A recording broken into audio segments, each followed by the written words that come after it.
All right, change of pace. So what does the future of Australia's relationship with the US look like? Our next guest, of course, has lived in the United States for a number of years himself, former Howard Government Minister and Bondi Partners Senior Advisor, Peter McGauran. How are you? Very well, Tim.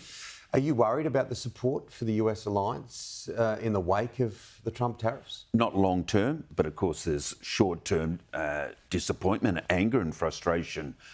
But you've got to remember, Tim, we've been here before. The Americans are ruthless protectors of their homegrown We've been industries. great friends. We're great friends, Great friends but that's to the United States. But regardless of that, all through the history of the last 50 years, they have subsidised their farmers, they've had tariffs on their farmers, they've had non-tariff trade barriers.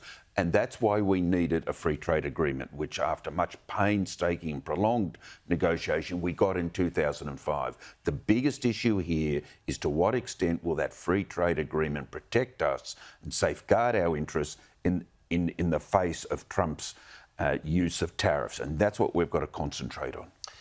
Is this the Trump you expected? Yes, it's the same Trump as first time around, but more powerful. He was re-elected in the face of impossible odds. He's got a majority of both houses, and they will vote with him. He has all of those senators and congressmen at heel, and he's got a 4-year term. Isn't seeking re-election. He's more powerful, and he understands the levers of power now. So he's more dangerous. What do you make of the political response to the tariffs? The government, like the British PM, we've fallen into line saying that we're not going to go tit for tat. Absolutely correct. I have serious misgivings and concerns about how they handled the issue leading up to the decision, but what they're doing now is in Australia's best interest. Don't inflame it, but they're going to have to now get a deal done with Trump, or we'll get tariffs on other products. Pharmaceuticals are in the gun now. Intellectual property are in the gun of the White House. So the work really is not finished. We just don't cop this 25%.